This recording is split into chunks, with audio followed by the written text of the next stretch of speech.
கூட இருக்கிற புசி ஆனந்தையே உங்களால் கைது செய்ய முடியல, நிர்முகமெல்லாம் செய்ய முடியல, தலைவர் எப்படி தொட்டுருவாங்க? தொட்டு தான் பார்க்கட்டுமேன்னு ஒரு சவால் ஒரு பக்கம். புசி ஆனந்தெல்லாம் பிடிச்சி போகிறதுக்கு வந்து கேட்டால் ஒரு பூனை பிடிக்கிறது சமம். அது ஏதோ ஒரு அழுத்தம் வந்திருக்கு. ஒரு கல்யாணத்துக்கு பத்திரிக்கை கூட வைக்கட்டும், நீங்கள் தாராளமாக போங்க. அங்கே போய் நீங்கள் எப்படி ப்ரெசென்ட் பண்ணுறீங்கன்றது ரொம்ப ரொம்ப முக்கியம் சார். அங்கே போயிட்டு அவங்க தோல் மேலே கை போட்டு நீங்கள் போஸ்ட் கொடுத்ததெல்லாம் உங்களுக்கு தெரியும். ஒரு அரசியல் கட்சி தலைவர் அப்படி பண்ண மாட்டாங்க, பண்ணக்கூடாது. அதுக்கு பிறகு உங்களுக்கு தெரியும் நினைக்கிறேன், பொங்கல் வச்சு தான் தெரியும் உங்களுக்கு. எங்கே போய் பொங்கல் வச்சாரு? பொங்கலுக்கும் கிருத்தி சுரேஷுக்கும் என்ன சம்பந்தம்? ஒரு பையனை சொல்கிறானே கேட்டினா, ஏன் வந்தோன்னு ஆயிடுச்சு, உள்ளே போய் மாட்டிட்டோம், எப்படா வெளியே வருவோன்ற மாதிரி ஆயிடுச்சு, அந்த அளவுக்கு ஆயிடுச்சு. இன்னொன்று இது இல்லாமல் இந்த பசங்க என்ன பண்ணியிருக்காங்க, பாலியல் சீண்டல்கள்லாம் பயங்கரமாக அங்கேயே நடந்திருக்கு. உள்ள ரொம்ப அத்துமீறி இருக்கானுங்க. சொல்கிற மாதிரி செக்ஸுவலான அந்த இடிக்கிறது, ஒராசது, இது எல்லாமே நடக்கும் சார். வெளியே சொல்ல முடியாது, சொன்னால் அசிங்கம். ஆங்கர் தான் அவங்க இத்தனைக்கும். அந்த மாதிரி எனக்கு ஃபோன் பண்ணி சொல்லிச்சு, கேவலமாக இருக்கிறானுங்க சார் இவனுங்கெல்லாம் பொறுக்கி பசங்க சார், இவனுங்கெல்லாம் ஆட்சிக்கு வந்தாங்கன்னா நாளைக்கு என்ன சார் நடக்கும்? இப்போவே இப்படி பண்ணுறானுங்க இவனுங்க, நாளைக்கு இவனுக்கு கவர்மெண்ட் ஃபார்ம் பண்ணால் எப்படி சார் இருப்பானுங்க இவனுக்கு வரவே கூடாது சார் இவனுங்க, இது மொத்தமே இதை தடை செய்யணும் சார், இனிமேல் இவன் வந்து எந்த மாநாட்டுக்கும் போகவே கூடாது. யார? விஜய. அப்போ பார்த்துங்க, மிகப்பெரிய ஒரு அரசியல் ஆளுமை ஆகிட்ட பிறகு அவரை போய் தற்கொலை கூட்டம் தற்கொலை வெற்றி கழகம்லாம் சொல்கிறாங்க. எனக்கு உடன்படலை. அறிவு கட்டணே இவெல்லாம் எப்படி தான் இவ்வளோ நாளாக பத்திரிகையாளராக இருக்கிறான்னு எனக்கு ஒன்றும் புரியல. அதனுடைய பொருளே என்னன்னு கேட்டால் தற்பெருமை பேசுவேன். தற்பெருமை பேசுகிறவங்க தான் தற்கொலைன்னு சொல்கிறது. இப்போ நீங்கள் சொன்னீங்க இல்லையா, இப்படிலாம் ப்ரொமோட் பண்ண வேண்டிய அவசியமே இல்லை. எம்ஜிஆருக்கு யாரும் ப்ரொமோட் பண்ணவே இல்லை, கலைஞரை யாரும் ப்ரொமோட் பண்ணவே இல்லை, ஏன் ஸ்டாலினை கூட யாரும் ப்ரொமோட் பண்ணவே இல்லை.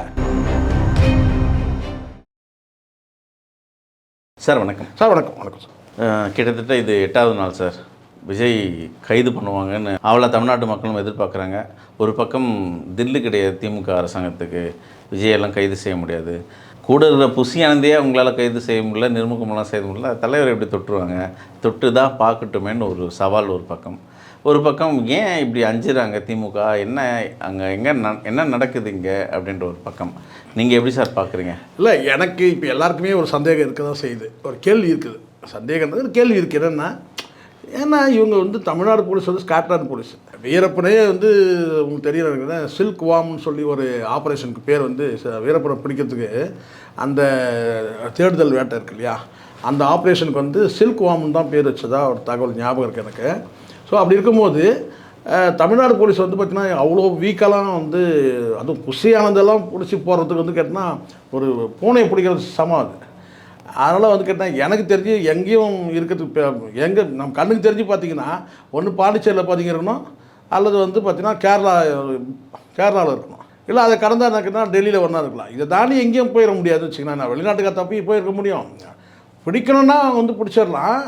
ராஜேந்திர பாலாஜி ஸ்டேட் விட்டு ஸ்டேட்டு போனார். குட்டியான அது இதெல்லாம் வந்து ஏறி தப்பிச்சு வந்தார், அவரே போய் பிடிச்சாங்க. ஸ்டேட் போலீஸுக்கு வந்து நான் அந்தளவுக்குலாம் வந்து நம்ம காவல்துறை வந்து பலவீனமாக கிடையாது. பட் அவன் ஏதோ ஒரு அழுத்தம் வந்திருக்கு. திமுக அரசுக்கு ஏதோ எங்கேயாவது ஒரு அழுத்தம் வந்திருக்கலாம். இங்கே இருந்துன்னா ஒரு மத்திய அரசு கிட்ட இருந்து கூட அழுத்தம் வந்திருக்கலாம். ஆனால் இவங்களுக்கும் கூட பார்த்தீங்கன்னா இந்த கைது நடவடிக்கையின் மூலமாக வந்து நாமளே கைது நடவடிக்கை பண்ணதை விட நாளைக்கு வந்து நீதிமன்றங்கள் அவங்க அணுகி நீதிமன்றங்களும் வந்து கைவிரிக்கப்பட்ட நிலையில், இப்போ எப்படி வந்து ஹைகோர்ட் வந்து கைவிரிச்சிச்சு, இவங்களுக்கு வந்து ஜாமீன் கிடையாதுன்னு கைவிரிச்சாச்சு. இப்போ வந்து இப்போது அவ்வளோ ஆவேசமாக இவங்களை போய் பிடிச்சி போட்டோம்னா அனுதாபம் தேடக்கூடிய ஒரு சூழல் வந்துடும். யார்? விஜயே கூட பாருங்கள், எங்கள் கட்சிக்காரங்க அத்தனை பேரையும் கைது பண்ணுறாங்க, இவங்க தியாகிகள் ஆகிடுவாங்க. ஸோ அதனால் கூட என்ன திமுக அரசு ஒரு வேளை இப்படி நினைக்கலாம், இது ஒரு அரசியல் கணக்குக்காக அப்படி நினைக்கலாம். என்னென்னா இவங்க வந்து இவங்களுக்கு இருக்கிற அந்த சட்ட வாய்ப்புகள் பயன்படுத்திக்கிட்டோம். இப்போ உதாரணத்துக்கு தெரியும், வந்து ஹைகோர்ட்டில் இவங்க வந்து ஜாமீன் கேட்டாங்க, முன் ஜாமீன் வழங்கலை, டிஸ்மிஸ் ஆகிடுச்சு. இப்போ அடுத்த கட்டம் என்ன கேட்டிங்கன்னா சுப்ரீம் கோர்ட்டுக்கு கேட்பாங்க. சுப்ரீம் கோர்ட்லாம் உங்களுக்கு வந்து இன்றைக்கி அவருக்கு இன்றைக்கி தான் ஃபைல் பண்ணுறதுக்கான வாய்ப்பு இருக்குது. ஏன்னா வெள்ளிக்கிழமை தீர்ப்பு கேட்டால் சனிக்கிழமை கோர்ட்டில் இருக்காங்க. இன்றைக்கி பண்ணுவாங்க, இன்றைக்கி ஃபைல் பண்ணுவாங்க. இன்றைக்கி ஃபைல் பண்ணுறதுக்கு அர்ஜென்ட் பெட்டிஷனாக எடுத்தாங்கன்னா நாளைக்கே வரும், இல்லைன்னா நாளைக்கு மறுநாள் வரலான்னு வச்சுக்கோங்களேன். இப்போ அதுக்கு முன்னாடி அவசரமாக கைது பண்ணணுன்ற கட்டாயம் இவங்களுக்கு வந்து இருந்ததுன்னா கண்டிப்பாக பண்ணுவாங்க. ஆனால் அரசியல் காரணமாக அவங்களுக்கு தேவையில்லாமல் ஒரு அனுதாபம் வரலாம். மக்கள்கிட்ட வந்து கேட்டால் இந்த திமுக அரசு வந்து அவங்க பெயில் பெட்டிஷனுக்கு வந்து பெண்டிங்கில் இருக்குங்க சுப்ரீம் கோர்ட்டில், ஆனால் அதுக்குள்ளே இவங்க கைது பண்ணுறாங்க அப்படின்னு ஒன்று இருக்குது. ரெண்டாவது, இது மாதிரி தவிர்க்கும் போது இன்னொரு விஷயமும் நடக்குது. என்னென்னு கேட்டிங்கன்னா, இப்போ பார்த்தீங்கன்னா ஹைகோர்ட்டில் போட்ட பெட்டிஷனில் என்னென்னு கேட்டிங்கன்னா, எந்த இடத்துலையும் வந்து இதில் சதி இருக்குது அப்படிலாம் மென்ஷன் பண்ணவே இல்லை. திமுக தரப்புலேருந்து எவ்வளோ குற்றச்சாட்டு இவங்க சொன்னாங்க இல்லையா, அது எதுவுமே அங்கே சொல்லாமல் முழுக்க முழுக்க இது வந்து மாவட்ட செயலாளர் தான் பொறுப்பு, மாவட்ட செயலாளர் தான் வந்து மனு கொடுத்துருக்காரு பாதுகாப்பு மட்டும்தான் அது அப்படி வந்து சொன்னது மிகப்பெரிய பலவீனமாக பார்க்கப்படுது. கட்சிக்குள்ளேயே உள்ளே வந்து பார்த்தா மாவட்ட நிர்வாகிகள் கிட்ட வந்து ஒரு பலவீனமாக ஆகிடும். ஆனால் மக்கள் மத்தியில் ஒரு ப்ரொபகண்டா பண்ணுறாங்க. நீங்கள் ரீசெண்டாக ஆதவ அர்ஜுனோட அந்த ஆடியோ கேட்டிருப்பீங்க, ஃபோன் உரையாடலை. அதுக்கும் எப்படி சார், அதை எப்படி பார்க்குறீங்க? விஜயை வந்து ஒரு வைரல் பண்ணணும் இது நீண்ட காலமாக இந்த பிராண்ட் கிரியேஷன் ஒன்று இருக்குது சார். சினிமாவில் இதுதான் சொன்னால் தான் நம்ம வந்து விரோதி ஆயிடுறோம். இங்கே வந்து பிராண்ட் கிரியேஷன் ஒன்று இருக்குது சார். இப்போ நல்லா புரிஞ்சுங்க. இப்போது ஆதவ அர்ஜுனா யார்? ஆதவ அர்ஜுனாவும் வந்து பார்த்திங்கன்னா இந்த பிரசாந்த் கிஷோர் மாதிரி, பிரசாந்த் கிஷோருக்கு மாதிரிலாம் சொல்ல முடியாது, அவங்ககிட்ட எடுப்பு வேலை செஞ்சவன் தான். பிரசாந்த் கிஷோர்கிட்ட எடுப்பு வேலை செஞ்சது இவன். ஒரு காலத்தில் ஜானும் வந்து அந்த வேலையை செஞ்சுருக்கான். அப்போது ஜான் வந்து அப்படியே வந்து வெளிநாட்டில் போயிட்டு இங்கே இந்திய அரசியலை கரைச்சி குடித்தவெல்லாம் கிடையாது. ஆனால் ஒரு ஸ்டேட்டில் வந்து பார்த்திங்கன்னா என்னன்றது வந்து பார்த்திங்கன்னா வந்து இந்த ரொம்ப டெப்த்தாக போய் தெரியலனா கூட வந்து பார்த்திங்கன்னா அந்தந்த அரசியல் கட்சிகளோட நகர்வுகள் எப்படி இருக்கிறது மேலோட்டமாக தெரியும். இப்போ எம்ஜிஆர் காலத்து அரசியல் அவனுக்கு தெரியுமான்னு கேட்டிங்கன்னா அந்தளவுக்கு தெரியலை. வெறும் படிப்பில் தான் தெரியுமே தவிர அனுபவமாக அவனுக்கு தெரியாது. ஏன்னா சின்ன வயசு அவனுக்கு இருந்தால் மிஞ்சி 40 வயசு கம்மி தான் இருக்கும் அவனுக்கு. அப்படி இருக்கும்போது இப்போ இந்த இடத்துல வந்து நீங்கள் அவனை என்ன செய்யறாங்கன்னா ஒரு பிராண்டு கிரியேட் பண்ணுறான். எப்படி வந்து ஒரு பொருளை வந்து எப்படிலாம் விளம்பரப்படுத்தலாம் அப்படி தான் வந்து விளம்பரப்படுத்த பார்த்தா அது உண்மை. அது வந்து கேட்டால் அதுக்கு வந்து விசுவாசமாக அதை செஞ்சான். அது உண்மை எனக்கு தெரியும். யாருக்கு விசுவாசமாக? விஜய்க்கு விசுவாசமாக. அதுக்கு காரணம் என்னென்னா இவன் ஜான்ன்றதுனாலையும் அவன் வந்து ஜோசப் விஜய்ன்றதுனாலையும் அந்த ஒரு இதில் வந்து பண்ணது உண்மை. அதனால தான் அவனை கேட்டால் வந்து புஷியானந்த் அழுத்திக்கிட்டே இருந்தான். புஷியானந்த தலையில் கொட்டிக்கிட்டே இருந்தான். ஏன்னா புஷியானந்த் இது மூலமாக வந்து விளம்பரம் பார்க்குறான். நான் ஜெயலலிதா மாதிரி வந்து ஒரு எம்ஜிஆர் மாதிரி ஒரு பிரைமரி ஃபோர்ஸாக கொண்டு வர பார்க்குறேன். இவன் வந்து நான் செய்கிறான் வந்து கோமாளி ஆக்குறான் அப்படின்னு வந்து ஆடியோலாம் வெளியே இருந்ததுன்னா உங்களுக்கு தெரியும். ஸோ இப்போ இவங்க என்ன செய்கிறாங்க கேட்டால் இப்போ கூடவே இன்னொருத்தர் சேர்ந்துக்கிட்டான். யார்? ஆதவ அர்ஜுனா. இப்போ இவங்கெல்லாம் வந்து கேட்டால் ஒரு பிராண்ட் க்ரியேட் பண்ண தானே சார் சிக்கிறானுங்க இதுலேயே. இப்போ நீங்கள் ஆர்கானிக்காக ஒரு விஷயம் நீங்கள் நேராக போகிறீங்க, ஒரு பொதுக்கூட்டத்தை கலந்துக்கிறீங்க, வெளியே இருந்தீங்கன்னா ஒன்றுமே இல்லை. இப்போ எப்படி எடப்பாடி எப்படி இருக்கிறாரு? இல்லை, நீங்கள் இப்போ ஆர்கானிக்னு சொல்கிறீங்களா? நான் இப்போது 2 நாளாக சனி ஞாயிறு கரூரோட கலை தான் போயிருந்தேன். அங்கே மரணிச்ச அந்த சில குடும்பங்களும் போய் பார்த்துட்டு வந்தேன். அந்தந்த ஏரியாவுக்கும் போயிட்டு அந்த சம்பவத்தெல்லாம் நான் ஒரு பதிவு செஞ்சுருக்கேன். என்ன அவங்க தரப்பு என்னென்னா தாவேக்கா தரப்புலேருந்து வண்டி வந்து தான் கிராம கிராமமாக கூட்டிட்டு போயிடுச்சு அந்த. அதுதான் சார் அப்படின்ற இது ஆர்கானிக்காக நீங்கள் சொல்கிற மாதிரி என்னன்னா நடிகரை பார்க்க போகிறோம் அப்படின்ற. அதுதான் இப்போ நான் சொல்கிறது. எடப்பாடி வந்து ஆர்கானிக்காக வந்து ஒரு கூட்டம் வந்து எடப்பாடிக்கு இருக்குது. அதில் வந்து பார்த்தீங்கன்னா எல்லாமே கேட்டாங்கன்னா நிச்சயமாக ஒரு பர்சன்டேஜ் வந்து கேட்டால் இப்போ தலைவர் வராருப்பான்னு சொல்லிட்டு ஒரு டிராக்டர் வச்சு இது கடந்த காலத்தே உண்டு. அது எல்லாரும் பண்ணது தான் அந்த வேலையை. எம்ஜிஆர் காலத்தில் வேணால் இல்லாமல் இருக்கலாம் தவிர ஜெயலலிதா அவர்கள் காலத்தில் இந்த மாதிரி வந்து பார்த்தீங்கன்னா கூட்டம் வரத்துக்கு ஆளுகளை சேர்க்குற அந்த ஒரு சூழல் வந்தது தான். அந்தந்த மாவட்ட நிர்வாகிகள் அந்த வேலையை செய்வாங்க. அந்த வகையில் வந்து பார்த்தீங்கன்னா விஜய்க்கு வந்து தானாக சேர்ந்த கூட்டமும் உண்டு. இந்த மாதிரி வந்து பார்த்தீங்கன்னா வந்து வண்டியில் எடுத்து வந்து மாவட்ட பொறுப்பாளர்கள் வந்து வண்டியில் கொண்டு வந்து இறக்கணும் உண்டு. ஏன் வந்து ஆட்டோவில் வந்து பிரச்சாரமே பண்ணியிருக்கிறாங்க. ஊர் ஊராக போயிட்டு விஜய் வராரு சொல்லி கிராமங்களில் போயிட்டு கிராமங்கள் தோறும் போய் வந்து பார்த்தீங்கன்னா வந்து அனௌன்ஸ்மெண்ட் பண்ணியிருக்காங்க. அப்படி தான் வந்து மாட்டு வண்டி அது இது கட்டிக்கிட்டு அங்கேருந்து மக்கள் வந்து குட்டியான அது இதில் ஏறி தான் வந்திருக்கிறாங்க. அது அப்போது இங்கே வந்து 4 விதமான கூட்டம் சார். ரசிகர் கூட்டம்னு ஒன்று இருக்குது. அதை தாண்டி வந்து பார்த்திங்கன்னா சாதாரண மக்கள் அங்கே குழுமக்கூடிய அந்த பகுதியில் குழுமக்கூடிய மக்கள் ஒருத்தர் இருக்கிறாங்க. சாதாரணமாக ஒரு பகுதி இது வந்து ஒரு நகர்ப்புற பகுதின்றதுனால அங்கே இருக்கிற மக்கள் கூட்டிடுவாங்க. அதுக்கப்புறம் வந்து பார்த்தீங்கன்னா ரசிகர்கள் கூட்டம்னு வந்து அங்கங்கேருந்து வரும். அதுக்கப்புறம் கூட்டி வரக்கூடிய கூட்டம்னு ஒன்று இருக்குது. அதுக்கப்புறம் மாலை நேரத்தில் வந்து வேலையை விட்டு வரக்கூடிய மக்கள் சேர்ந்துருக்கிறாங்க. அதுக்கப்புறமும் இவர்கிட்டருந்து நாமக்கல்லேருந்து வந்த கூட்டம் ஒரு 7,000 பேர் உள்ளே வந்திருக்காங்க. இதுதான் எல்லாம் சேர்ந்து தான் அங்கே 27,000 30,000 பேர் வந்து கூடுனதுன்னு சொல்கிறது இதுதான். இங்கே இன்னொரு சம்பவம் என்னென்ன சார், அங்கே தண்ணீர் தான் பிரச்சனையாக மக்கள் சொல்கிறாங்க. தண்ணியே யாருமே கொடுக்கல. இருக்கிற அங்கே கடைகளில் இருந்த தண்ணியெல்லாம் காலி ஆகிட்டு இருக்கு. இப்போ நான் மதியமே காலி ஆகிட்டு இருக்கு சார். பொதுவாக ஒரு விஷயம் சார், ஜென்ரலாக நான் சொல்கிறேன். ஒரு சராசரி மனுஷனுக்கு வந்து பார்த்திங்கன்னா உணவு இல்லாமல் 3 நாள் வரைக்கும் தாக்கு பிடிக்க முடியும். சராசரியாக பசி எவ்வளோ பசி இருந்தாலும் பார்த்திங்கன்னா 3 நாள் தாக்கு பிடிக்க முடியும். தண்ணி மட்டும் குடித்தா. தண்ணி மட்டும் அப்பப்போ வந்து பார்த்திங்கன்னா கொஞ்சம் ஒரு ட்ராப் குடிச்சிட்டு 3 நாள் வரைக்கும். அந்த 3 நாளுக்கு அப்புறம் வந்து பார்த்திங்கன்னா கண்டிப்பாக வந்து உணவை நோக்கி நகரணும். வேறு வழியே கிடையாது. இல்லைனா உயிர் போயிடும். ஆனால் அந்த 3 நாள் வரைக்கும் வந்து பார்த்திங்கன்னா தாக்கு பிடிக்கணும்னா தண்ணி குடிக்கணும். அங்கே சராசரியாக ஒரு மனிதர் வந்து பார்த்தீங்கன்னா குறைஞ்சபட்சம் நீங்கள் வந்து தண்ணி இல்லாமல் ஒரு 3 மணி நேரம் வந்து தண்ணி குடிக்காமல் இருக்க முடியும். ஏன் 4 மணி, இப்போ நீங்களே கூட ஒரு சராசரி நீங்கள் எடுத்திங்கன்னா ஒரு நாளைக்கு எத்தனை தடவை தண்ணி குடிக்கிறோம் நம்ம? தாகம் ஏற்பட்டு குடிக்கும்போது அது வேறு.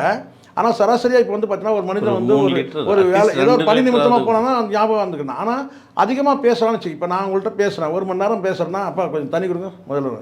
ஏன்னா அந்த பேச்சு வந்து அந்த அளவுக்கு நம்ம ஆவி வெளியே போகுது. அப்போ அந்த இடத்துல வந்து தண்ணி வேணுன்றது ஒரு கட்டாயம் நமக்கு வந்து இயல்பாக வந்துடும். சரிங்களா? அப்போது ஒரு சராசரியாக ஒரு 3 மணி நேரம் வரைக்கும் தாக்கு பிடிக்க முடியும் சார். இங்கே என்ன ஒரு பெரிய அவலம்னா 4 மணி நேரம் ஆச்சு, 5 மணி நேரம் ஆச்சு, 6 மணி நேரம் ஆச்சு, 7 மணி நேரம் ஆச்சு, 8 மணி நேரம். ஒரு அதிர்ச்சி சம்பவம் என்னன்னா, பெண்கள் அந்த வயதானவங்கள்லாம் இருக்காங்க இல்லையா, அதாவது ஒதுங்க இடம் கிடைக்காம அப்படியே அதாவது கொஞ்சம் பேர் அங்கே இருந்து ஒரு பெரியவர் பதிவிட்டார், கொடுமையாக இருக்குதுப்பா இப்படி அந்த நடிகனை இப்படி பார்க்க வேண்டியனப்பா. ஆமாம் சார். இன்னுன்னு அவங்கவுங்க இயற்கை உபாதையை அப்படியே கழிச்சுக்கிறாங்க. ஆமாம் சார். வெட்டவில் இல்லை, போனால் இடம் கிடைக்காது. ரொம்ப ரொம்ப இதுதான் சார். ரொம்ப அபத்தம் சார் இந்த விஷயம் நல்லா புரிஞ்சுங்க. நம்ம இது கண்டிப்பாக நீங்கள் யோசிச்சு பாருங்கள், எல்லாருக்குமே இந்த சிக்கல் வந்துருக்கும். ஏன்னா அந்த மக்கள் வந்து ஒரு கட்டத்தில் போய் அடைச்சிட்டா மாதிரி ஆகிட்டாங்க சார், பட்டியில் அடைச்சா மாதிரி ஆகிட்டாங்க. முன்னாடி இருக்கிற மக்கள் வந்து வெளியேறி வரணும்னா அந்த கூட்டத்தை தள்ளிக்கிட்டு வர முடியாது. அந்த வந்து பார்த்திங்கன்னா வந்து அந்த கூட்டத்தில் வந்து கூட்ட நெரிசலில் வந்து அப்படியே நின்றுட்டு தான் இருக்கணும் தவிர வெளியேறி வர முடியாது. இல்லை ஒரு வந்து பார்த்தீங்கன்னா ஆட்களை தள்ளிக்கிட்டுலாம் வர முடியாது. அங்கே வெளியே உள்ளே போய் லாக் ஆகிட்டாங்க அவங்க. சரி இதை வந்துருவார். ஒரு பையனை சொல்கிறானே கேட்டினா, ஏன் வந்தோன்னு ஆயிடுச்சு, உள்ளே போய் மாட்டிக்கிட்டோம், வெளியே வர முடியல, எப்படா வெளியே வருவோன்ற மாதிரி ஆயிடுச்சு, அந்தளவுக்கு ஆயிடுச்சு. அப்போ பார்த்தீங்களா நீங்கள் இங்கே இருக்கிற அந்த புஷியானந்துக்கோ அல்லது வந்து ஜான் ஆரோக்கியசாமிக்கோ அங்கேருந்து யாருக்குமே, விஜய் உட்பட யாருக்குமே இந்த மக்களை பற்றி யோசிக்கவே இல்லை சார். இதுதான் ரொம்ப ரொம்ப முக்கியம். இங்கே இதுக்கு மேலே வந்து நீங்கள் நான் சொல்லட்டுங்களா உங்களுக்கு, இன்னும் இங்கே சின்ன சின்ன சிராய்ப்புகள், நகத்தில் சிராய்ப்பு இருக்குது பார்த்தீங்களா, இதெல்லாம் வெளியில் இப்போது ஹாஸ்பிட்டலில் கொண்டு போய் அட்மிட் பண்ணதெல்லாம் உங்களுக்கு என்ன தெரியும், அன்கான்ஷியஸ் ஆனவங்களுக்கு தெரியும். கரெக்டாக சார்? அன்கான்ஷியஸ் ஆனவங்களுக்கு தெரியும். அதை தாண்டி கேட்டிங்கன்னா வந்து ரொம்ப சீரியஸாக இருந்தவங்களுக்கு தெரியும், உயிர் போனவங்களுக்கு தெரியும், அவ்வளோதான். ஆனால் சின்ன சின்ன சிராய்ப்பு இருக்குல்ல, இந்த நகத்தில் கீறுறது, இந்த கூட்ட நெரிசலில் வந்து பார்த்தா மிதிப்படுறதுன்னு ஒன்று இருக்குல்ல, அதெல்லாம் வெளியே தெரியாமல் போயிருக்கு. இன்னொன்று முக்கியமாக இங்கே பதிவு பண்ணோம், மக்கள் என்கிட்ட சொன்னது என்னென்னா, கூட்டம்னா 10 பேர் வருவான், அதில் தேவையில்லாத ஆட்களும் வருவாங்க, இது குறிப்பிட்டு இவனுக்கு தான் வந்து இந்த கூட்டத்தை கலைச்சனா இல்லை, தாவேக்கா தொண்டர்கள்கிட்ட அது அவங்களுக்குள்ளவே சண்டை வந்துடுச்சான். என்னன்னா இவங்க புள்ளிய அம்மா தங்கச்சியெல்லாம் கூட்டின்னு வந்திருக்கான், இவன் ஓரமாக நிற்கிறான், இவங்க தள்ளுமுள் நடக்குதுங்க, குழந்தைங்க மேலே விழுறாங்க. அப்போ ஏன்டா என் குழந்தை மேலே விழுற, ஏன்டா என் தங்கச்சி மேலே அப்படின்னு அடிதடி அங்கே ஆயிருக்கு சார். நீங்கள் இன்னொன்று இது இல்லாமல் இந்த பசங்க என்ன பண்ணியிருக்காங்க, பாலியல் சீண்டல்கள்லாம் பயங்கரமாக அங்கேயே நடந்திருக்கு, உள்ள ரொம்ப அத்துமீறி இருக்கானுங்க. ஒரு வீட்டில் ஒரு பெரியவங்க அந்த அம்மா சொல்கிறாங்க, வேதனையாக இருப்பாது, கூட்டமாக பாது, அசிங்கமாக அங்கே அசிங்கமாக நடந்துக்கினானுங்க பசங்க, இவனுக்கு தொண்டனுங்கன்றாங்களா, அதுதான் அது அவனுக்கு அதுக்கு வரவே இல்லை. நான் வெளியில் அவங்க நிற்கிற இடம் பார்த்தீங்கன்னா பொண்ணுங்க கிட்ட தான் நிற்கிறானுங்க அப்படின்னு ரொம்ப பச்சையாக. எனக்கு ஒரு பத்திரிகையாளர் சொன்னாங்க, ஒரு ஆங்கராக இருந்தவங்க தான், ரொம்ப சீனியர்லாம் கிடையாது, நீங்கள் வேறு யாரும் நினச்சிட போகிறீங்க, ஏன்னா பல பேர் பெண்கள் பத்திரிகையில் போனாங்க, ஆங்கர் தான் அவங்க இத்தனைக்கும். அந்த மாதிரி எனக்கு ஃபோன் பண்ணி சொல்லிச்சு, சார் ஜெய்சங்கர் சார், நீங்கள் உங்களை வீடியோ ஃபுல்லாக நான் ரெகுலராக பார்க்குறேன், நீங்கள் ஒரு வார்த்தை சொன்னீங்க தெரியுமா, இந்த ரோட் ஷோவே நீங்கள் பேன் பண்ணணுன்னு ஒரு தடவை ஒரு சேனலில் நீங்கள் பேசுனீங்க, எதுன்னு எனக்கு ஞாபகம் இல்லை, ஆனால் நீங்கள் பேசுனீங்க, அந்த ரோட் ஷோவை எந்த கட்சியுமே நடத்தக்கூடாதுன்னு சொல்லி பேன் பண்ணேன். அது 100க்கு 100 கரெக்ட் சார். நான் வரும்போது காரில் வரும்போது உங்களை தான் நான் நினச்சிட்டு வந்தேன், நீங்கள் எப்படி உங்கள் அனுபவத்தில் சொன்னீங்களா இல்லை எப்படி சொன்னீங்கன்னு எனக்கு தெரில சார், சத்தியமாக சொல்கிறேன் சார், கேவலமாக இருக்கிறானுங்க சார் இவனுங்கெல்லாம் பொறுக்கி பசங்க சார், இவனுங்கெல்லாம் ஆட்சிக்கு வந்தாங்கன்னா நாளைக்கு என்ன சார் நடக்கும், இப்போவே இப்படி பண்ணுறானுங்க இவனுங்க, நாளைக்கு இவனுக்கு கவர்மெண்ட் ஃபார்ம் பண்ணால் எப்படி சார் இருப்பானுங்க இவனுக்கு வரவே கூடாது சார், இது மொத்தமே இதை தடை செய்யணும் சார், இனிமேல் இவன் வந்து எந்த மாநாட்டுக்கும் இவன் போகவே கூடாது, யார விஜய, அவ்வளோ கேவலமாக நடந்துக்கிட்டானுங்க சார், பொறுக்கி பசங்க மாதிரி நடந்துக்கிட்டானுங்க சார். அப்போ பார்த்துங்க, நான் கண்ணுக்கு முன்னாடி பல விஷயம் என்னால் சொல்லவே முடியல சார், அவ்வளோ கேவலமாக இருக்கிறாங்க சார். புரியுதுங்களா?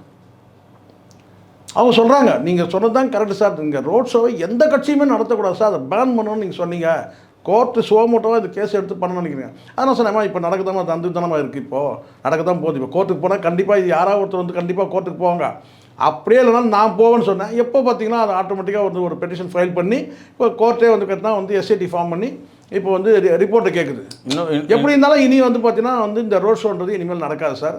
அந்த ஒரு சாலையிலே வந்து பார்த்தீங்கன்னா கூட்டம் கொடுத்துக்க முதல்ல இல்லைன்ட்டாங்க, அனுமதி இல்லைன்ட்டாங்க. எப்படி இதை பிரச்சார கூட்டத்தை நடத்தலான்றதுக்கு வழிமுறைகள் அது வந்து ஒரு மைதானத்தில் நடக்கணும்னு சொல்லி ஒரு அதுதான் நடக்க தவிர ரோட்டில் வந்து இனிமேல் வந்து பார்த்தீங்கன்னா எந்த பிரச்சார பயணமும் கூட்டமும் கிடையாது. இது மிகப்பெரிய இது வந்து ரெக்கார்டு சார். முதலமைச்சர் சொன்ன மாதிரி இது இந்தியாவுக்கே வழிகாட்டக்கூடிய அளவுக்கு வந்து இது வந்து யூனிஃபார்ம் பண்ணுறாங்க. அது வந்து ஸ்டாலின் அரசு செய்கிறதுன்றது ஒரு பெரிய பாராட்டக்கூடிய விஷயம். இதுக்கு முன்னாடி திமுக அரசு தெரியும் நினைக்கிறேன்.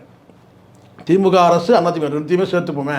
அது வந்து டூரிங் டாக்கீஸ்க்கெல்லாம் வந்து எப்படி கட்டடங்களாக மாறுச்சு, அது பள்ளி கூரைகள்லாம் எப்படி வந்து கட்டடங்களாக மாறுச்சு, அடுத்தடுத்து எல்லாத்துக்குமே வந்து பார்த்தீங்கன்னா எப்படி வந்து பெண்களுக்கான சொத்துரிமைக்கு வந்து பார்த்தீங்கன்னா திமுக அரசு தான் வந்து அடிகோல் இட்டதே. பெண்களுக்கான சொத்துல சம உரிமைன்றது திமுக அரசு கொண்டு வந்து அது வந்து சுப்ரீம் கோர்ட்டில் அதை மேற்கோள் காட்டி ஜட்ஜ்மெண்ட் கொடுத்து அதுக்கப்புறம் அந்த ஜட்ஜ்மெண்ட்டை ஃபாலோ பண்ணி தான் சென்ட்ரல் கவர்மெண்ட்டே கொண்டு வந்தாங்க. சரி, இப்படி பல விஷயங்களுக்கு வந்து இன்றைக்கி வந்து திமுக திராவிட அரசுகள் ரெண்டு அரசுமே வந்து ஒரு காரணமாக இருக்கும்போது இதுக்கும் வந்து பார்த்திங்கன்னா ஒரு முடிவு எட்டப்படும் அப்படின்றது. அது குறிப்பாக வந்து இது வந்து ஸ்டாலின் அரசு அது வந்து அதை வந்து பார்த்திங்கன்னா அந்த சிறப்பான காரியத்தை செய்ய போவதற்கு நம்ம வந்து பாராட்ட வேண்டிய விஷயம். ஒன்று, கூட்ட நெரிசலில் எல்லாத்தையுமே பண்ணுறதுக்கு இப்போ பொருளை இழந்தவங்களாம் வெளியே சொல்ல மாட்டாங்க தெரியுங்களா? எவ்வளோ பேர் நீங்கள் நினைக்கிறீங்களா அந்த கூட்ட நெரிசலில் எவ்வளோ பேர் அவங்களோட உடைமைகளை இழந்திருப்பாங்க தெரியுங்களா? வெளியே சொல்ல முடியாது. வெளியே சொன்னால் அசிங்கம். அதை தாண்டி வந்து பார்த்தீங்கன்னா நீங்கள் சொல்கிற மாதிரி செக்ஸுவலான அந்த இடிக்கிறது ஒராசது இது எல்லாமே நடக்கும் சார். வெளியே சொல்ல முடியாது, சொன்னால் அசிங்கம். அப்போ இதுதான் இப்போ புரியுதுங்களா? அதனால தான் நான் சொல்கிறேன் இந்த கூட்டம், அதான் நான் சொல்லக்கூடிய கூட்டம் இருக்கட்டுனா விஜய் அண்ட் அதர்ஸ் இருக்கானுங்கள்ல, எல்லாமே தற்கூரிகள் தருதலைகள் சார். இன்றைக்கி ஒருத்தன் பேசுகிறான், அவன் சொல்கிறான்னு கேட்டால் தற்கூரி கூட்டம்னு சொல்கிறாங்க, தற்கூரின்னு சொல்கிறாங்க. எனக்கு அதில் உடன்பாடு இல்லை. அவன் சினிமா விமர்சகர், கிசு பத்திரிகையாளர் அவன் போனான். அவன் சொல்கிறான் எல்லாம் தற்கொலை சொல்கிறாங்க. எனக்கு அதில் உரிமை கொஞ்சம் எவ்வளோ பெரிய வந்து சினிமாவில் தன்னை வந்து ஆளுமையாக வந்து இருந்த ஒரு மனிதர் இன்றைக்கி மிகப்பெரிய ஒரு அரசியல் ஆளுமை ஆகிட்ட பிறகு அவரை போய் தற்கொலை கூட்டம் தற்கொலை வெற்றி கழகம்லாம் சொல்கிறாங்க. எனக்கு அது உடன்பாடு இல்லை. அறிவு கட்டணே நான் சொல்கிறது அதுதான். இவெல்லாம் எப்படி தான் இவ்வளோ நாளாக பத்திரிகையாளராக இருக்கிறான்னு எனக்கு ஒன்றும் புரியல. சினிமா பத்திரிகையாளர் இங்கே இருக்கலாம், சினிமா பத்திரிகைனா அடிப்படை அறிவுனா. தற்குறி என்பது அதனுடைய பொருளை என்னன்னு கேட்டால் தற்பெருமை பேசுவார். தற்பெருமை பேசுகிறவங்க தான் தற்குறின்னு சொல்கிறது. அதுக்கு அர்த்தம் தெரியாமல் இருக்காங்க பல பேருக்கு. அர்த்தம் தெரியாமல் சில பேர் சொல்லிட்டுருக்குறாங்க. நான் தற்குறி என்பதே வந்து தற்பெருமை பேசும் ஒருவனை தான் தற்குறின்னு சொல்கிறது. அப்போ இந்த இடத்த தற்பெருமை பேசுகிற நபர்லாம் நீங்கள் பாருங்கள். தற்பெருமை என்பது இப்போ நீங்கள் சொன்னீங்க இல்லையா, இப்படிலாம் ப்ரொமோட் பண்ண வேண்டிய அவசியமே இல்லை. எம்ஜிஆருக்கு யாரும் ப்ரொமோட் பண்ணவே இல்லை, கலைஞரை யாரும் ப்ரொமோட் பண்ணவே இல்லை, ஏன் ஸ்டாலினை கூட யாரும் ப்ரொமோட் பண்ணவே இல்லை. இன்றைக்கி காலகட்டத்தில் தான் சார் இவங்களுக்கு தான் எல்லாருக்கும் தேவைப்படுது இந்த ப்ரொமோஷன் பண்ணுறதுக்கு. ப்ரொமோஷன் சொன்னோன்னே ஒரு ஞாபகம் வருது. இன்றைக்கி ஆக்சுவலி அந்த இடத்துல கரூரில் பாதிக்கப்பட்ட குடும்பங்களுக்கு வந்து அரசாங்கம் தரப்பில் இழப்பீடு கொடுத்தாங்களே, அது எல்லாம் போய் சேர்ந்துடுச்சு. பாஜக பக்கம் அந்த 2 லட்சம் அறிவிச்சாங்களே, அதுவும் வாங்கியிருக்காங்க. அதிமுக பக்கம் பிரித்து கொடுக்கப்படும் சொன்னாங்களே, அது எல்லாருமே யார் அறிவிச்சாங்களோ அவங்களாம் அந்த பாதிக்கப்பட்டவங்க போயிருக்கு. விஜய் அறிவித்த அந்த 20 லட்சம் மட்டும் இன்னும் எந்த குடும்பத்துக்கும் போல். அப்போ அவங்க சொல்கிறாங்க இன்னொன்று வருவார், எங்களை பார்க்க வருவார், அவர் இப்போ வர சூழல் இல்லை, எங்களை பார்க்க வருவார் அப்படின்றாங்க. அது சார் அந்த காசு வாங்குறவருமா இல்லை அது தாண்டி இருக்கா? இன்னொரு பக்கம் என்ன இருந்தாங்க, ஒரு தரப்பு எனக்கு வந்த செய்தி வந்து விஜய் தனியாக வரல, த்ரிஷாவும் கீர்த்தி சுரேஷும் கூட போகிறாங்க அந்த 20 லட்சம் கொடுக்க அப்படின்ற. இல்லை சார் அங்கே என்னென்னா அந்த அனுதாபத்திலாம் உடைக்கிறதுக்காக இது மாதிரி பிளான் ஏதாவது போட்டு இல்லை. எனக்கு தெரிஞ்சால் அப்படி பண்ணாக்கா இன்னும் பேர் டேமேஜ் ஆகும். அப்படி செய்ய மாட்டாங்க. பட் நான் கேள்விப்பட்டது என்னென்னு கேட்டிங்கன்னா, இப்போ இந்த பெயில் பெட்டிஷன் போட்டு இருக்கிறதுனால எல்லோரும் மூளைக்கு இருக்கிறாங்க. இப்போ உங்களுக்கு உதாரணத்துக்கு நான் சொல்கிறேன் பாருங்க, கரெக்டாக சொல்கிறேன்னா இதுதான் நான் வந்த தகவல் நான் சொல்கிறேன். எப்படின்னா இப்போது இவருக்கு வந்து பெயில் பெட்டிஷன் வந்து ஹைகோர்ட்டில் போடுறாங்க, சுப்ரீம் கோர்ட்டில் போடுறாங்க. ஹைகோர்ட்டில் டிஸ்மிஸ் ஆகிடுச்சு, சுப்ரீம் கோர்ட்டில் போடுறாங்க. நிர்மல்குமாருக்கும் புஷி ஆனந்துக்கும். ஸோ இந்த 2 நபர்கள் வந்து முக்கியமான நபர்களாக அவங்க கட்சியில் இருக்காங்க. அவங்க கட்சியில் முக்கியமான நபர்கள் இவங்க. இப்போ இவங்க வருங்கால முதலமைச்சர், ஆமாம் வருங்கால முதலமைச்சர், பாண்டிச்சேரி முதலமைச்சர், இவர் நிதியமைச்சர், அவர் வந்து பார்த்தீங்கன்னா பொதுப்பணித்துறை அமைச்சர். அப்படி சொல்கிறேன் சார். அப்படிதான் புதுச்சேரியில் வர முதலமைச்சரே அவர் தான். அப்படிதான் அவங்க பேசுனாங்க. நீங்கள் இங்கே ஆளுங்க, நாங்கள் அங்கே பார்த்துக்குறோம், அப்படி இடத்துல தான் இருந்தானுங்க. இட்டுன்னு வந்து இட்டாந்துன்னு சொன்னார் இல்லையா. இப்போ வந்து என்னென்னு கேட்டால் சுப்ரீம் கோர்ட்டில் பெயில் வந்து இவங்களுக்கு கிடைக்கட்டும். வெயில் கிடச்சி வந்த பிறகு இவங்களுக்கு தெரியும் இவங்க இப்போ தலைமறைவாக இருக்கிறானுங்க சார். இப்போ அடுத்த கட்டம் வேறு யார் இதை செய்யணும்னு கேட்டிங்கன்னா, அது உண்மையாக பார்த்தீங்கன்னா அந்த அருள்ராஜ்னு ஒரு ஐஆர்எஸ் ஒருத்தருக்கெல்லாம் அவன் எங்கே இருக்கிறானே தகவலே இல்லை. இது தலைமறைவாக இருக்கிறானா இல்லை டெல்லிக்கு போயிட்டானா இல்லை எங்கே இருக்கிறானே தெரியல, அடையாளஞ்சிரம் ஆகிட்டான்னு வச்சுக்கலாம். இன்னொரு அவன்லாம் பந்தாவா காரில் உட்காந்து பேட்டி கொடுத்தவன், எங்கே இருக்கிறானே தெரில. இந்த ராஜ்மோகன் இருக்கான் பாருங்க, அவன் வந்து அன்றைக்கி ஓட ஆரம்பித்தான் சார். என்றைக்கு ஓட ஆரம்பித்தான்னு கேட்டிங்கன்னா, அன்றைக்கி இரவு வந்து ஓட ஆரம்பித்தவன் தான். என்றைக்கு இரவு அந்த சம்பவம் நடந்த இன்றைக்கி 8வது நாள் இல்லையா, அன்றைக்கி ஓட ஆரம்பித்தவன் தான் சார்.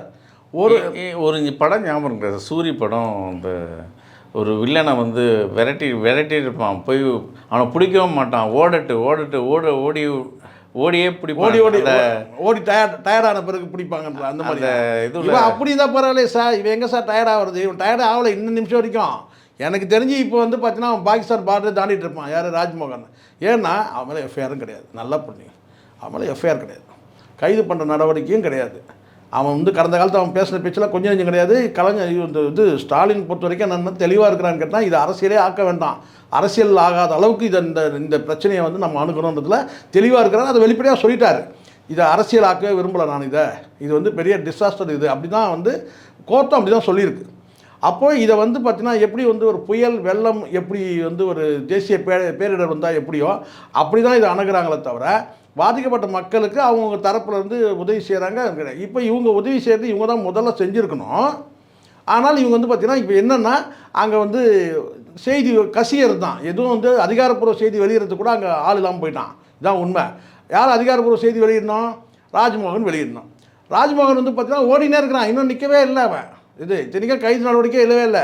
அவன் செல்ஃபோனை அவனை பார்த்துட்டு இப்படி தான் பார்த்துட்டு ஓடுறான். என்னன்னு கேட்டிங்கன்னா, அவன் பேசுறதை பார்க்குறான். இதுக்கு முன்னாடி மேடையில் வந்து தாவேக்கா மேடையில் வந்து எப்படிலாம் நம்ம பேசணும்னு சொல்லிட்டு இவ்வளோ கொடூரமாக நம்ம பேசியிருக்குமே, நம்மளை வந்து கண்டிப்பாக கைது பண்ணுவாங்கன்னு அவனா ஒரு கற்பனை பண்ணி ஓடினே இருக்கிறான். இப்போ நியாயமாக இந்த இடத்துல என்ன செய்யணும்? அடுத்த கட்ட இப்போ இருக்கிற நிர்வாகிகள், நான் சொல்கிறேன் 2 பேர் மேலே எஃப்ஐஆர் இருக்குது சார். விஜய் மேலே எஃப்ஐஆர் கிடையாது, மற்ற யார் மேலே எஃப்ஐஆர் கிடையாது. மாவட்ட செயலர் தூக்கி இவ்வளோ வச்சாச்சு. இப்போ என்ன செய்யணும்? மற்றவர்கள் என்ன செய்யணும் கேட்டால், அந்த மற்ற நிர்வாகிகள் இன்னும் இருக்கிறாங்களே 2-3 பேர் இருக்கிறாங்களே, எல்லாம் நீங்கள் உருவாக்கணும் தானே, நீங்கள் உருவாக்கின நபர்கள் தான். அது வந்து எவனாக இருக்கட்டும், ராஜ்மோகனாக இருக்கட்டும், லயலாமணியாக இருக்கட்டும், இன்னொருத்தன் ஒரு பையன் ஒருத்தன் தான் அவன். இன்னும் வந்து இப்போ இருக்கிற அந்த அருள்ராஜ் ஐஆர்எஸ் ஒருத்தன் வந்தாலும் அவன். இன்னும் 2-3 பேர் இருக்கிறாங்க, நம்ம பேரே தெரியாத 2-3 பேர் இருக்கிறாங்க, ஒரு இஸ்லாமியர் பெண் கூட இருக்கிறாங்க. இவங்க எல்லாம் சேர்ந்து நீங்கள் ஒரு மீட்டிங் போடுங்க. அவங்களுடைய சட்டப்பூர்வ நடவடிக்கை அவங்க தனியாக அவங்க வந்து பார்த்தீங்கன்னா வந்து நீதிமன்றம் முடிவெடுக்க போகுது. இப்போ நீங்கள் இதை எடுத்து என்ன செய்யணும்னு கேட்டால், ஒன்று இப்போ ஒரு செய்தி வந்து உங்களுக்கு தெரியும் நினைக்கிறேன், கசிஞ்சுது. இது கூட உண்மை கிடையாது, நமக்கு உண்மையாக தெரியல, கான்க்ரீட்டாக தெரியல. என்னென்னா, அந்த அவங்கக்கிட்ட வந்து லிஸ்ட்டு வாங்கி, அந்த பாதிக்கப்பட்டவங்ககிட்ட லிஸ்ட்டு வாங்கி அவங்களோட பேங்க் அக்கௌண்ட் வாங்கி அக்கௌண்ட்லேயே அனுப்புகிற மாதிரி அப்படி ஒரு வந்து பார்த்தீங்கன்னா ஒரு திட்டம் இருக்குது அப்படின்றது வந்து பார்த்தீங்கன்னா வந்து களத்துக்கு தெரியல. அது அப்படிலாம் ஒரு செய்தி இல்லை.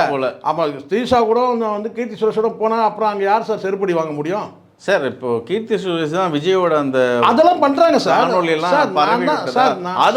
சார் நீங்கள் நல்லா புரிஞ்சுங்க, சில விஷயங்கள் நான் வந்து உங்களுக்கு நாசுக்காக சொல்கிறேன், புரிஞ்சுங்க. இப்போ இங்கே வந்து சேர் கொடுக்கல சொல்கிறாங்க இல்லையா, எங்களுக்கு இங்கே சேர் கூட கொடுக்கவே இல்லை மாநாட்டுக்கு. சேர் எங்கேருந்து வந்தது? கேரளாலேருந்து வந்தது. கேரளாலேருந்து வந்து கேட்டால் அப்போ பின்னாடி யார் இருந்தது புரிஞ்சுங்க நீங்கள். அந்த கேரளா மக்களே வந்து கழுவி ஊற்றுறாங்கன்றது வேறு விஷயம் சார். பட் ஆனால் அங்கேருந்து எப்படி இப்போ இங்கே தமிழ்நாட்டில் சேர் கொடுக்க மாட்டேங்கிறான், ஆனால் கேரளாலேருந்து சேர் வருது. இந்த ப்ரொமோஷன் நடவடிக்கை எல்லாமே விஜய் பாருங்கள், ஒரு அரசியல் கட்சியை தொடங்கிட்டீங்க. நீங்கள் ஒரு கல்யாணத்துக்கு ஒரு பத்திரிக்கை கூட வைக்கட்டும், நீங்கள் தாராளமாக போங்க. அங்கே போய் நீங்கள் எப்படி ப்ரெசென்ட் பண்ணுறீங்கன்றது ரொம்ப ரொம்ப முக்கியம் சார். ஒரு அரசியல் கட்சி தலைவர் வந்து நீங்கள் எப்படி வந்து நீங்கள் அங்கே போய் உங்களுடைய அன்பளிப்பு நீங்கள் எப்படி கொடுக்குறீங்க, எப்படி பெர்ஃபார்ம் பண்ணுறீங்கன்றது ரொம்ப ரொம்ப முக்கியம். இங்கேருந்து போகும்போது என்ன செய்றீங்கன்னா, திருட்டுத்தனமாக அந்த மாஸ்க் போட்டு திருட மாதிரி வந்து பார்த்தீங்கன்னா வந்து திரிஷா கூட போகிறீங்க நம்ம பார்த்தோம். சரிங்களா? மாஸ்க் எதுக்கு போடுறேன்? கொரோனா போய் பேண்டமிக்லாம் முடிஞ்சு எப்போ ஆயிடுச்சு, அப்போ மூஞ்சி தெரியக்கூடாதுக்காக தான் நீங்கள் வந்து மாஸ்க் போட்டு போகிறேன். சரி, அப்படியே நீ கூட போ. அங்கே போயிட்டு அவங்க தோல் மேலே கை போட்டு நீங்கள் போஸ்ட் கொடுத்ததெல்லாம் உங்களுக்கு தெரியும். அங்கே போயிட்டு வந்து இவர் எப்படி வந்து ஒரு அரசியல் கட்சி தலைவர் அப்படி பண்ண மாட்டாங்க, பண்ணக்கூடாது. நீங்கள் அரசியல் கட்சி தலைவராகிட்டிங்கன்னா நீங்கள் வந்து ஒரு கேமராவுக்கு முன்னாடி வந்து எப்படி ப்ரெசென்ட் பண்ணுறதுன்னு ஒன்று இருக்குது, பெர்ஃபார்ம் பண்ணுறதுன்னு ஒன்று இருக்குது. சினிமா வேறு, அரசியல் வேறு. அங்கே போயிட்டு நீங்கள் அதுக்கு பிறகு உங்களுக்கு தெரியும்னு நினைக்கிறேன். ஒரு ஒரு ஒரு ஒரு வாரம்ல ஒரு மாதம் கழித்து பொங்கல் வச்சதெல்லாம் தெரியும் உங்களுக்கு. எங்கே போய் பொங்கல் வச்சார்? பொங்கலுக்கும் கீர்த்தி சுரேஷுக்கு என்ன சம்மந்தம்? ஏன்னா ஜெகதீஷ் ஆஃபீஸில் பொங்கல் வச்சு அங்கே வந்து பார்த்தீங்கன்னா இவர் போய் கலந்துன்னு நம்ம பார்த்தோம். ஸோ இதெல்லாம் வந்து தேவையில்லாமல் நடிகைகளோடு உங்களை இணைச்சி பேசுகிறாங்கன்றது, ட்ரோல் பண்ணுறாங்கன்றது எல்லாருக்கும் தெரியும். டிவி கேக்கு தனி அர்த்தமே சொல்கிறாங்க, இங்கே அமைச்சர்கள் உட்பட பேசுகிறாங்க. அப்போ நீங்கள் என்ன செய்யணும், அதை அவாய்ட் பண்ணுறதுக்கான வேலையில் தானே பண்ணணும். இன்னும் நீங்கள் மேலே மேலே போயிட்டு நீங்கள் வந்து நல்லா தெரியுது தொண்டர்கள் வெளியே காத்துட்ருக்குறாங்க, கதவு மூடப்பட்டிருக்கு. ஆனால் நீங்கள் வெளியில் போகிற மாதிரி சீன் போகிறதுக்காக கார்லேருந்து வெளியே போகிற மாதிரி ஒரு சீனை ஓட்டுறீங்க. ஆனால் அதுக்கப்புறம் பார்த்தீங்கன்னா மறுநாள் காலையில் உங்களுக்கு ஃபோட்டோ வெளியே வருது, த்ரிஷாவோட நாயை வச்சுன்னு கொஞ்சின்னு இருக்கீங்க. ஸோ இதுலேருந்து தெரியுதா சார், அங்கே நீங்கள் வந்து இப்போ வந்து ஒரு ஒரு அரசியல் கட்சி தலைவராக மாறின மாதிரி நீங்களே இல்லை, நீங்கள் இன்னும் நடிகராகவே இருக்கிறீங்க. நீங்கள் நல்லா இருங்க. இப்போ நீங்கள் சொல்லுங்கள் சார், நீங்கள் இப்போ ரஜினிகாந்த் இடத்துக்கு ஆசைப்பட்றீங்க, ரஜினிகாந்த் ஒரு ஏதாவது இப்படி காட்டுங்க, ரஜினிகாந்தோட ஃபோட்டோ ஏதாவது இந்த மாதிரி ஏதாவது நீங்கள் காட்டுங்க. ஒரு நடிகை வீட்டில் போய் வந்து நாயை தூக்கி வச்சுருக்காரு சொல்லி ரஜினிகாந்த் சொல்ல முடியுமா? நீங்கள் ரஜினிகாந்த் இடத்து நீங்கள் ஆசைப்படுறீங்கல்ல, ரஜினிகாந்த் மாதிரி நீங்கள் சொல்லிக்கிறீங்களா, உங்களை காட்டுங்க. இல்லை அஜித்தையாவது காட்டுங்க. நேரத்துக்கு முக்கியம். நன்றி சார்.